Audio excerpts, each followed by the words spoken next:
Olá, eu sou Wagner Ribeiro, um viajante, colecionador e contador de histórias. Hoje nós vamos para o capítulo 10 do Pequeno Príncipe. Ele se encontrava na vizinhança dos asteroides 325, 326, 327, 328, 329 e 330. Começou então uma peregrinação por todos eles, a fim de ganhar mais conhecimento sobre as redondezas. O primeiro deles era habitado por um rei, vestido de púrpura real e peles vistosas. Ele se encontrava sentado num trono, ao mesmo tempo simples e majestoso. "Ah, aí vem um súdito!" exclamou o rei, assim que viu o pequeno príncipe chegando. E o viajante pequenino perguntou a si mesmo: "Mas como ele me reconheceu, se nunca me viu antes?" O pequeno príncipe não sabia como o mundo é tanto simplificado na visão dos reis. Para eles, todos os demais são súditos. "Aproxime-se para que eu possa vê-lo melhor", disse o rei, sentindo-se um tanto orgulhoso por finalmente ser de novo um rei radiante de algum súdito. O pequeno príncipe observou a sua volta, procurando um lugar onde pudesse se sentar, mas todo o solo do planeta estava coberto pelo seu magnífico manto de peles. Assim, ele teve de permanecer ali de pé e, como estava meio cansado, bocejou: "Ah!" "É contra a etiqueta bocejar na presença do rei", disse-lhe o monarca. "Eu o proíbo de bocejar." "Mas eu não posso evitar. Estou tão cansado", respondeu o pequenino envergonhado. "Eu venho de uma longa jornada e ainda não consegui dormir nem um pouquinho." "Muito bem. Então eu lhe ordeno que boceje. Faz anos que vi alguém qualquer fazer o bocejo. Os bocejos para mim são uma grande curiosidade. Portanto, boceje novamente, eu lhe ordeno." "Mas isso é intimidador. Eu não consigo mais", murmurou o pequeno príncipe, já todo vermelho.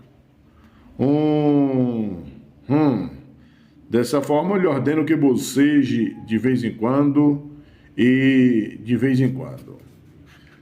O rei gaguejou um pouco e parecia aborrecido, pois o que o rei insistia fundamentalmente era que a sua autoridade fosse devidamente respeitada. Ele não tolerava desobediência alguma. No entanto, como se tratava de um homem bom, também dava suas ordens com certo bom senso. "Se por acaso eu ordenasse a um general que se transformasse numa gaivota, se ele não obedecesse a minha ordem, não seria culpa minha? A culpa seria, ou melhor, não seria sua culpa, a culpa seria toda minha."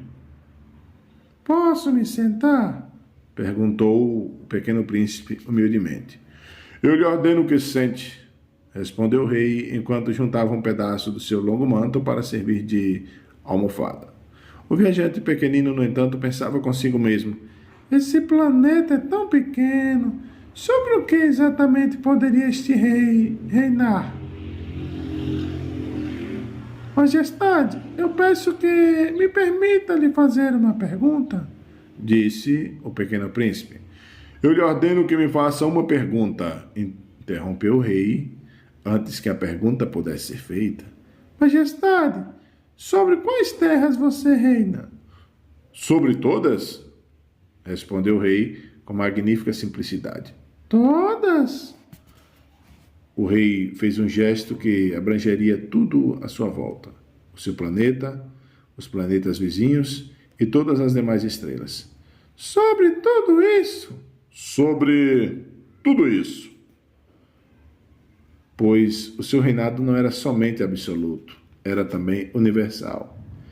"E as estrelas lhe obedecem?" "Certamente me obedecem", respondeu o rei. "Elas obedecem instantaneamente e com apreço. Eu não permito nenhuma forma de insubordinação." Tal ideia de poder deixou o pequeno príncipe maravilhado. Se ele fosse um mestre com tamanha autoridade, poderia contemplar o pôr do sol não apenas 44 vezes no mesmo dia, mas 72, ou quem sabe 100, 200 vezes, sem jamais ter a necessidade de mover sua cadeira. E assim como se sentia um pouco triste ao lembrar do planetinha que havia abandonado, o seu planetinha tomou coragem para solicitar ao rei um favor. Eu gostaria muito de ver um pôr do sol. Me conceda essa gentileza? Ordene que o sol se ponha, por favor. Se por acaso eu ordenasse a um general que voasse de uma flor a outra como uma borboleta, ou que escrevesse uma tragédia dramática, ou que transformasse numa gaivota, e o general não me obedecesse, qual de nós estaria errado? Ele ou eu? Você, respondeu o pequeno príncipe com firmeza. Exato. O rei deve requisitar aos súditos somente as tarefas que eles têm a competência de realizar. A autoridade de um rei repousa sobre a razão. Se por acaso você ordenasse que seus súditos fossem todos se jogar de um penhasco no mar, eles se amotinariam numa revolução. Eu tenho o direito de demandar obediência, somente porque as minhas ordens são razoáveis. Mas e quanto ao meu pôr do sol? Lembrou-lhe o pequeno príncipe que nunca deixava uma questão sem resposta. Você terá o seu pôr do sol. Eu darei essa ordem. Porém, de acordo com minha ciência de governo, eu deverei aguardar até que as condições sejam favoráveis. E quando será isso? Respondeu o rei.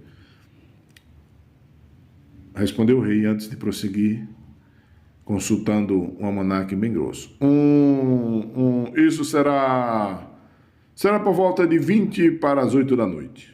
E você verá como as minhas ordens são bem obedecidas. O pequeno príncipe bocejou. Já vinha se arrependendo do pôr do sol que havia perdido. Além disso, já começava a ficar um pouco entediado. Eu não tenho mais nada o que fazer por aqui, disse ao rei. Então, devo partir novamente para a minha jornada. Não vá, disse o rei, que estava tão orgulhoso de ter um súdito. Não vá, eu farei de você um ministro. Ministro de quê? Ministro da Justiça. Mas não há ninguém mais aqui para ser julgado. Isso nós ainda não sabemos. Eu ainda não fiz um tour completo pelo meu reino. É que já sou velho e não há espaço aqui para estacionar uma carruagem. Além disso, andar me cansa muito depressa. Oh, mas eu já observei as redondezas, disse o pequeno príncipe, virando a cabeça para dar mais uma olhada pelo outro lado do planeta. Do outro lado, como no lado onde eles estavam, não havia mais ninguém. Então você deveria julgar por si mesmo. Esta é a coisa mais difícil de uma regência. É muito mais complexo julgar a si mesmo do que aos outros. Se for bem-sucedido em julgar a si mesmo corretamente, então você poderá se considerar de fato um homem de sabedoria verdadeira. Sim, mas eu posso julgar a mim mesmo em qualquer lugar. Para isso, eu não preciso viver neste planeta. Tenho boas razões para crer que em algum canto do meu planeta há uma ratazana velha. E eu a ouço pela noitinha. Você pode julgar essa ratazana. De tempos em tempos você pode condená-la à morte. E assim sua vida ficará dependente da sua justiça. Mas então você deverá perdoá-la em cada sentença, pois ela deve ser tratada com toda a parcimônia. Afinal, nós só temos uma. Eu não gostaria de condenar ninguém à morte. E agora, em todo caso, penso que está na hora de seguir o meu caminho. Não vá. Mas, embora o pequeno príncipe já estivesse decidido a partir, não tinha desejo algum de ofender o velho monarca. Se Vossa Majestade deseja ser prontamente obedecido, então deve ser capaz de me dar uma ordem razoável. Deve ser capaz, por exemplo, de ordenar que eu parta do seu planeta ao fim de 1 minuto. Me parece que as condições estão favoráveis. Como o rei não esboçou nenhuma resposta, o pequeno príncipe hesitou por um momento. Depois, no entanto, com um suspiro, seguiu o seu caminho. Eu lhe farei meu embaixador! Se apressou o rei a gritar. Ele tinha um ar de grande autoridade. As pessoas grandes são muito estranhas, pensou consigo. Mesmo o viajante pequenino, entanto, prosseguia sua jornada. Esse é o 10º capítulo do Pequeno Príncipe, onde ele encontra um rei de um planeta vazio, um rei do nada, um rei que pensa que todos são seus súditos. E o que você tem de rei na sua vida? No seu comportamento? Será que você tem alguma coisa desse rei? De dominar, de querer súditos, de querer que as suas vontades imperem? O que você tem de rei? É a reflexão. Nos encontramos no capítulo de número 11. E inscreva no canal, dê o like, compartilhe e até o nosso próximo capítulo.